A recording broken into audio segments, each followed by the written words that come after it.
కానీ అలాంటి సినిమాలను ప్రోత్సహించలేదు. అలాంటి వాళ్ళకి అవార్డు రాలే జేబీ సినిమా లాంటి వాటికి. కానీ ఇవాళ పోలీస్ అధికారులు చట్టబద్ధంగా ఉండేటువంటి డ్యూటీలో ఉంటారు. వాళ్ళని బట్టలిప్పేసి ఒక స్మగ్లర్ పాత్రలో ఒక స్మగ్లర్ పాత్రలో ఉండేటువంటి ఒక స్మగ్లింగ్ చేసేటువంటి హీరోలు పోలీస్ అధికారులను పోలీస్ స్టేషన్లలో బయట బట్టలిప్పేసి నిలబెట్టి యథేచ్ఛగా స్మగ్లింగ్ చేసేటువంటి సినిమాలకు మాత్రం కేంద్రం నుంచి అవార్డులు వస్తున్నాయి. ఏం చేయాలి? ఇలాంటిదైనా మీరు ప్రోత్సహించేది. ఏ సినిమాను మేము గౌరవిస్తాం. సినిమాలో ఒక ఎంటర్టైన్మెంట్ పబ్లిక్ ఉంటుంది, కానీ పబ్లిక్ ఎలాంటి మెసేజ్ ఇస్తారు? స్మగ్లర్ హీరోలు అవుతారంట. ఒక అవేర్నెస్ ఇచ్చేటువంటి లాయర్ జీరో అయితే ఎట్లా? ఒకవేళ అక్కడ స్మగ్లింగ్ జరుగుతున్నప్పుడు దాన్ని కట్టడి చేసేటువంటి పోలీస్ అధికారి జీరో ఎట్లా అవుతాడు? ఇది సమాజం ఆలోచించాలి.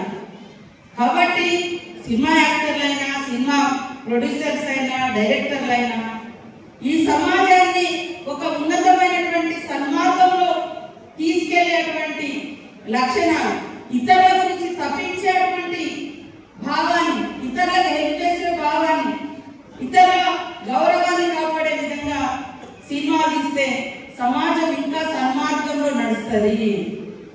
అదే మరి వేరే ఆలోచనలతో పోతే, నిన్న ఒక అతనట మహారాష్ట్రలో 2 మర్డర్ కేసులు ఉన్నాయి, తప్పించుకొని తిరుగుతున్నాడు చాలా రోజులు. ఎక్కడ దొరికిందంటే మరి ఈ సినిమా హాల్ పుష్ప 2 సినిమా చూసుకుంటూ దొరికింది. అంటే వాళ్ళకు అది ఏ రకమైన ఇంకా నేరాలు పెరగడానికి కూడా ఒక మెసేజ్ పోయేటువంటి అవకాశాలు ఉంటాయి. మేము తప్పు పడతలేము, కానీ చట్టబద్ధంగా ఉండేటువంటి అధికార వ్యవస్థను, రాజ్యాంగం ఇచ్చినటువంటి అధికారిక వ్యవస్థను గౌరవించాలి. అలాంటి మెసేజ్ ఖచ్చితంగా ప్రతి ప్రొడ్యూసర్, యాక్ట్ చేసేటువంటి యాక్టర్లు అది ఫాలో కావాల్సిన అవసరం ఉంది.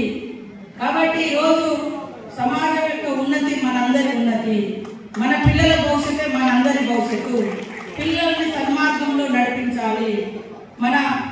మరి పాస్టర్లు కూడా అక్కడెక్కడ మీరు బోధనలు చేసినప్పుడు మీరు చెప్తా ఉంటారు, స్మోకింగ్ బంద్, డ్రింకింగ్ బంద్, ఇవన్నీ చాలా గొప్ప అలవాటు.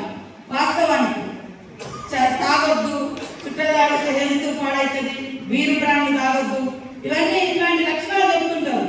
అట్లనే యువత కూడా మీ చర్చలకు వచ్చేటువంటి వాళ్లకు ఇలాంటి సన్మార్గమైనటువంటి విద్యాబుద్ధులు లాంటి మంచి మానవతా దృక్పథంలో ఉన్నటువంటి లక్షణాలను నేర్పించాలి. అది చర్చలలో జరగాలి, అది మసీదులలో జరగాలి, అది గుళ్ళల్లో జరగాలి, గోపురాలలో జరగాలి. ప్రతి చోట జరిగినప్పుడు ఈ సమాజంలో ఎలాంటి డిస్టర్బెన్స్ లేకుండా స్వేచ్ఛగా మన గడ్డ మీద మనం తలెత్తుకొని తిరుగుతాం. ఇవాళ ఒక అమ్మాయి బయటకు వచ్చి ఇంటికి పోవాలంటే రాత్రి అయిందంటే భయపడే పరిస్థితి ఎందుకు